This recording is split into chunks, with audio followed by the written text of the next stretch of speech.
Hey there, guys. How are you? This is Neena Perez, and this is Straight Talk, no sugar added. Thank you so much for being here. You know, I love finding people on this planet that will come on here and talk about real life topics to grow, challenge, and transform your thinking.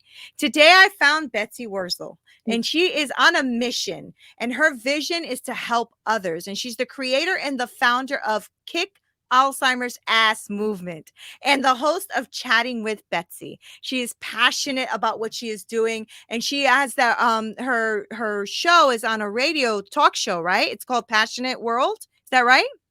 Special Talk Radio. Yeah. Yeah, there you go. So I'm really excited to have her here. Betsy, thank you for coming. How are you today? Oh, thank you, Nina, for having me. I feel honored. I'm doing great. How are you? I'm well. I'm well. I mean, I hate the snow, I have to tell you, but but Yes, it's here, so it is what it is. So Betsy, let's talk a little bit about you because I know you're on a mission to kick Alzheimer's ass. So I want to talk to you a little bit about that. Like, what has gotten you into this journey to make people aware of Alzheimer's? sure. Probably get emotional. Show you a picture of my husband, late husband. Can you see that? There he is. Yeah. Oh, yeah.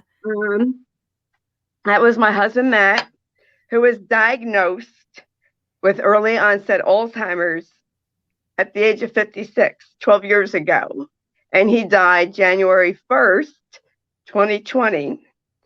It was because of how we were treated, Nina, in the medical community, why I went into my car to raise awareness and to dispel the myths that surround Alzheimer's.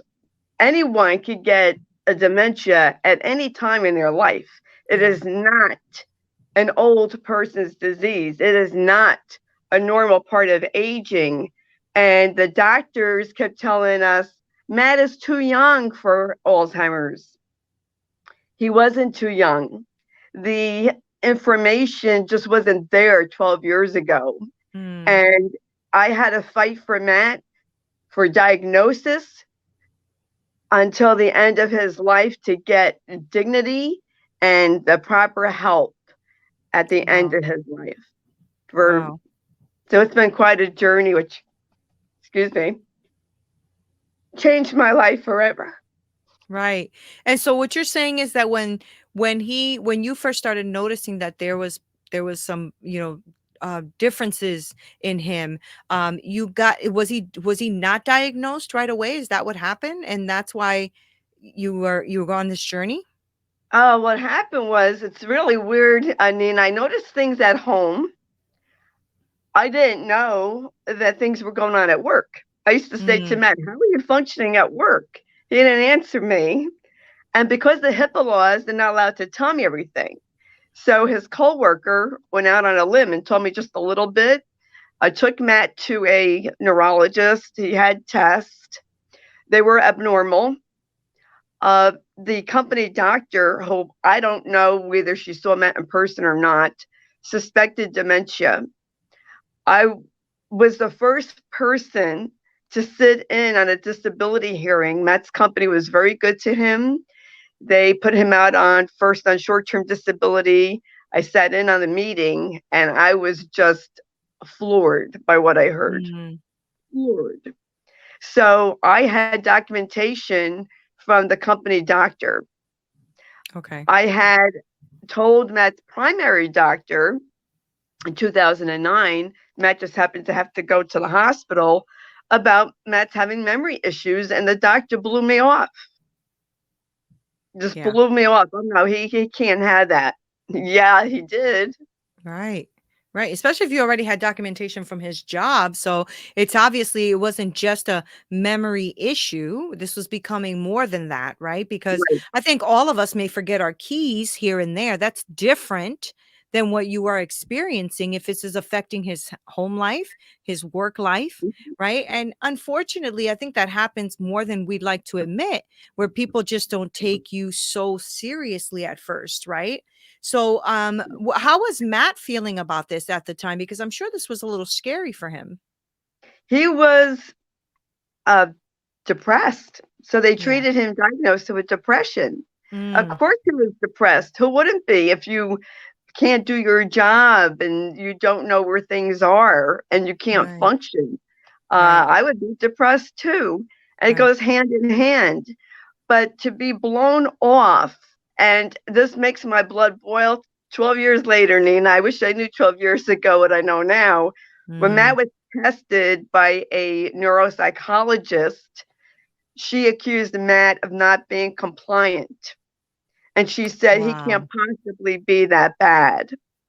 Yes, he could be possibly be that bad, and he was. Yeah, it's kind of surprising to me that they would say that knowing that anything can happen to anyone at any age, right? I think it's just this mentality like that, and I think what you're doing, Betsy, is very important because I think a lot of us don't realize that we can fight for our own health. We Mhm. can push back on opinions and push back on doctors when they say something. We don't have to just take it for what it is and that's it. Sometimes you have to be your best advocate. You have to fight for yourself. And that's what Yeah. you're going through, right? I mean, that's what you've had to endure. So, did you notice a deterioration quickly, or was it like slow at first, or how did his disease Yes, progress? it was so weird. It was so at first. Matt has lived in our area his whole life, Mhm. 56 years, when he was diagnosed. And they were adding a left-hand lane to a road Mhm. that Matt's traveled on, right, his whole life. It confused him. I couldn't understand why it would confuse him. I said, Matt, why would it confuse you? It's Right. just a left-hand lane. You go straight. He'd go all the way around to Oh, avoid it. yeah. And I couldn't figure that out. Yeah. I guess it was out Why? of a pattern, right? Out of a pattern, right? And then, Yeah. right. Mhm. Yeah. Uh, do you know where Sandy Hook is, Nina? Sandy Hook New in Jersey. New yeah. Mhm. Yep. Well, we used to go there every year, and we went there. It was in 2009, and he got confused. Okay, you could blame it that there's construction going on. So you kind of sometimes would say, yeah, it's nothing to worry about. But Right. when you don't know where things are in your house, um, or you don't know how to do your job, that gets kind of concerning. And they said, oh, Matt, is depressed. So he was on antidepressants, which didn't help. Then one day, Matt said to me, what time is Sunday school? Which he taught for over 20 years. And I said, Matt, are you serious? Because he was a jokester. Right. I said, what time is it on your watch? He said, I don't know. I said, so you don't know how to tell time? He couldn't tell time. I said, that's Oh, it. wow. That's not depression. So I went Wow. back to the neurologist and I said, Matt couldn't tell time. Don't tell me this is depression. I believe he has Alzheimer's. It ran in his family. Call it what it is. Put him on the medication. And Nina, I'm very strong for being an advocate. You have to know your loved one's condition. You must educate yourself. Yeah. Knowledge is power. You Right. have to be educated. Right. And but you weren't educated in this prior, were you? Not that much. Matt's mom had Alzheimer's, and I was a licensed practical nurse, and I never Okay. heard of the word Alzheimer's. So I say she took me to Alzheimer's school. That was in '99. She started, and I had to find out on my own. But back Mm, then, there wasn't the information that there is today. Even right. 12 years ago, there wasn't the information that there is today. There's plenty of information out there now. Mhm. Thank God. Mhm.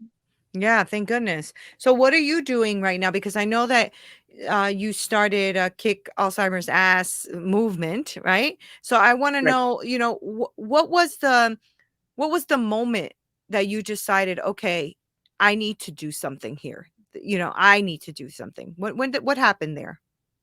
Well, I was in a very deep, dark rabbit hole. And I said, either Alzheimer's is going to kick my butt or I'm going to kick its butt. And I Good. decided to fight Right. back. I'm not going to let this disease destroy me. Right. I get emotional. And so a year later, I started hashtagging Kick Alzheimer's Ass Movement. or kick Alzheimer's ass. And I met my friend, Lori Lepore, whose sister was dying at the time in 2018. She said, Betsy, you have to start this movement. Let me help you.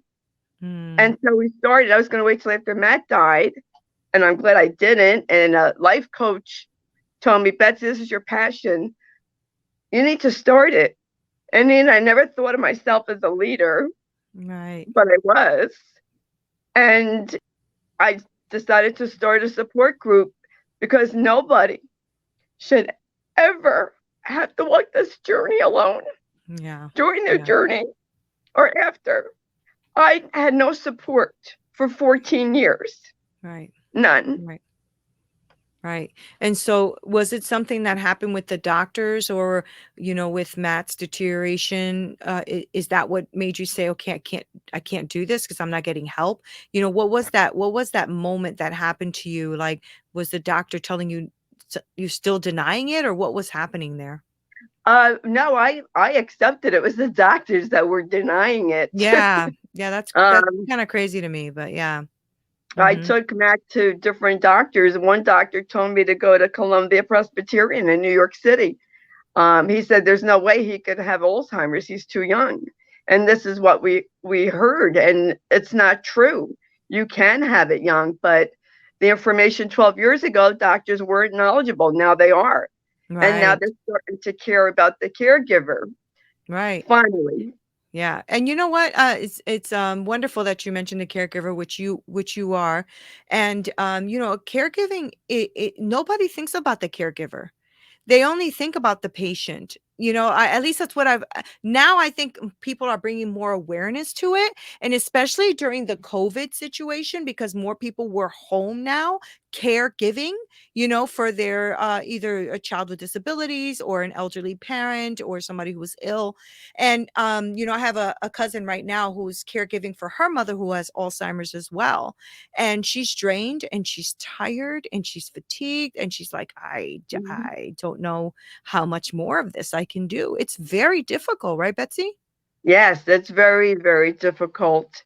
And finally, caregivers are getting noticed, Yeah. Neena, and it's a battle. I felt like I was John the Baptist crying in the wilderness. I Right. talked about isolation and abandonment of caregivers long Yeah. before COVID. I've always been ahead of my time, long Right. before COVID. And now Right. the world got a taste of isolation and abandonment, and they don't like it. Well, neither does Right. the caregivers, and their friends and family abandon them because they can't handle seeing somebody like that. Right. Well, that's the way it is. And if you love Right. someone, you will see them. Yeah. And I think it's also the fact that because you're a caregiver, you are really responsible for that person you are caring for 24 hours a day. And most people don't know how to contact you or get you're not contact you, but how to deal with that situation, right? So most people, I think that's why they kind of like, "Oh, okay, Betsy's just taking care of Matt, so we'll just leave them be, But what is needed, Betsy, is support for, like you said, support for the caregiver because they're hurting too. Yes, the patient is hurting and going through something, but the person caring is also hurting, right? And caregiving is, I don't know, I have a really big spot in my heart for caregivers because I know the weight of that. Let me tell you, I did that for my grandmother for very little, just a day here, a day there when my aunt needed a break because she was taking care of my grandmother who had non-Hodgkin's lymphoma and also had a really bad dementia. And there would just be like one or twice or something that my aunt would say, "Can you watch her?" I'm like, "Sure." It was a lot of work, Betsy, for one day, and I'm like, wow, my aunt does this every day, and it's not until you're in that situation that you start to realize this is work. This is a lot of work, right?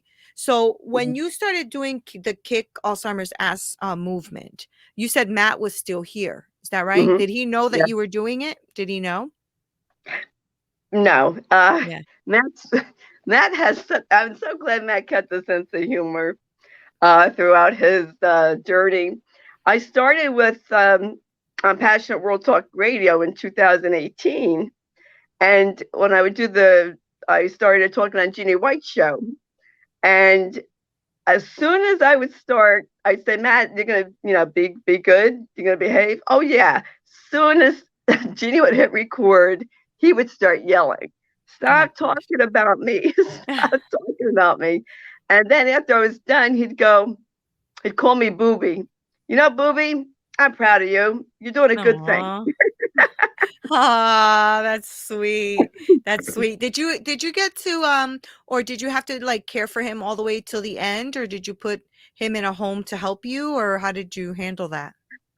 My son Josh, and I were a tag team. We took care of Okay. him Mhm. until Matt had to go up to the hospice unit, Mhm. which was his last week and a half of life. Mhm. Okay. Yeah, because that's tough too, right? Making that decision. I'm sure that now Mhm. that you're helping a lot of people, making that decision of, what is the best thing for you? Should you put them in a nursing home or something that can care for them, or do you take care of them full time? And I think every situation is different, right? Yeah. I mean, Oh, sometimes you yes. don't have that tag team partner, or you don't have the strength or ability to do it. And I say that on purpose because I've spoken to a lot of caregivers that feel extremely guilty, Betsy, extremely guilty. Mhm. When both ways, either they wanted to take care of them but couldn't because they didn't have the money or the ability to because they have to work themselves, um or they felt guilty that they had to put them in a nursing home and somebody else has to take it. Like there's this emotional thing that Yeah. happens because it's your loved one, right? And you're watching Yeah. somebody who used to joke with you and laugh with you and have all these experiences with you become completely different, and you have to care for them, and it's a very difficult spot to be in. So what's happening right now with you, Betsy, and this movement? What's going on? Well, I have the support group. Everyone's welcome to join. You don't have to be a caregiver. You could just come and be educated. It's hashtag Kick Alzheimer's Ass Movement on Facebook. Oh, nice. And my podcast, Chatting with Betsy, is my way of paying it forward to Hmm. provide resources for people, which, which I wish I knew when Matt was alive. Yeah. Yeah. Um, So chatting and with Betsy is with guests. What yeah, is that platform? Okay. And what do you yeah. guys talk about? Just any kind of caregiving, or specifically for Alzheimer's?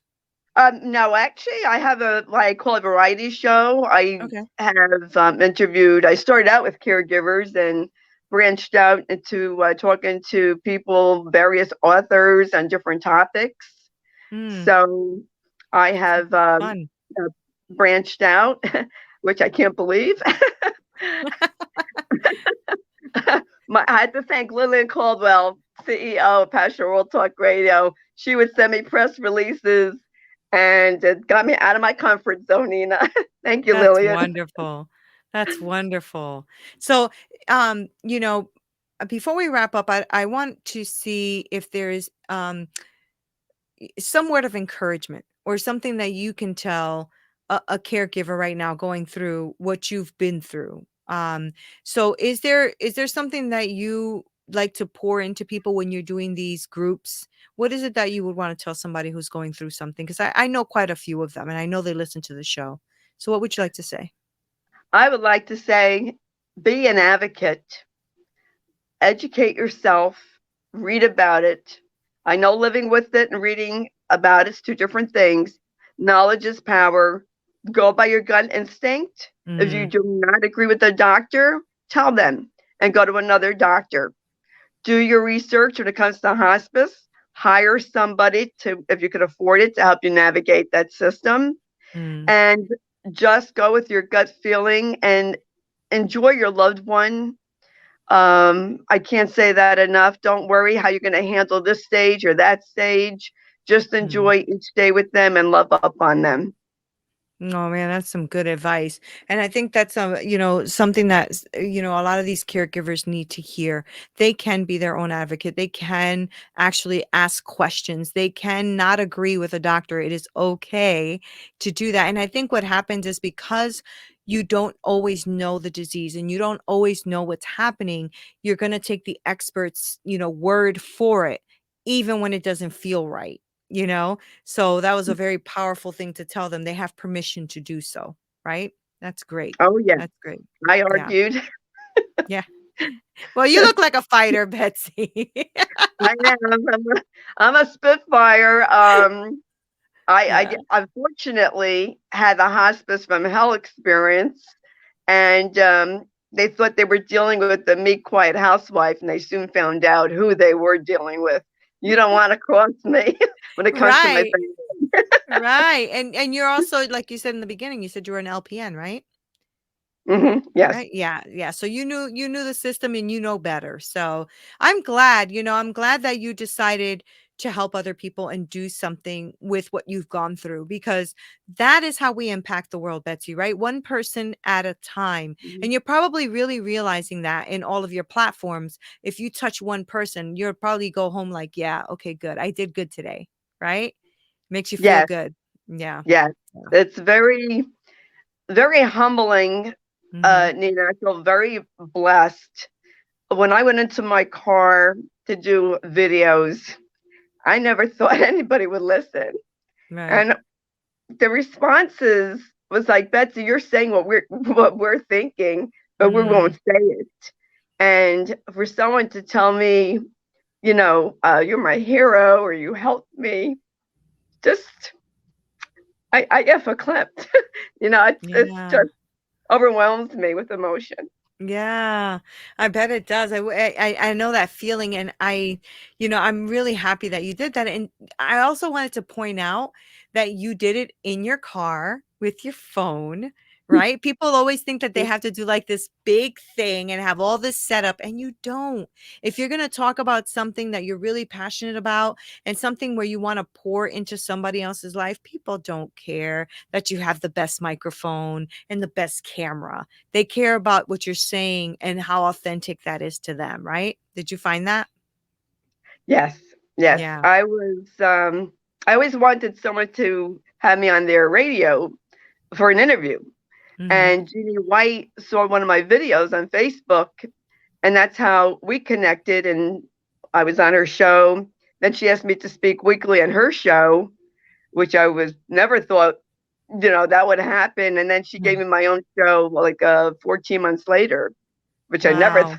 never pictured. I didn't know how to interview people. Right. Isn't it fun? What a journey. I'm so proud of you, Betsy. I'm proud of what you're doing.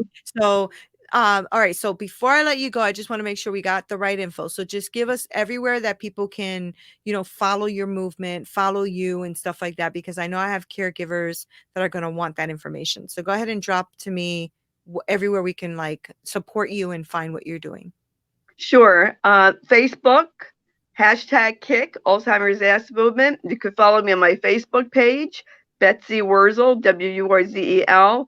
Chatting with Betsy is on your favorite podcast outlet, Spotify, Spreaker, Amazon Music, wherever you hear your favorite podcast. Mhm. I'm there. And it's free to subscribe. Okay, great. So your main platform is Facebook. That's mainly where you hang out, and that and the podcast. Okay. Right. And what about the radio show? Do you still do that? Oh, yeah, I do Okay. that. And okay, where do they find that? Wherever they hear their favorite podcast, Spotify, Oh, okay. Spreaker, Oh, okay. Apple. So it's part of the podcast. Okay, got it. Got it. Right. I thought it was a different station thing. Okay, great. Wow, you're doing things. You're doing things, Betsy. You're not you're not playing any games.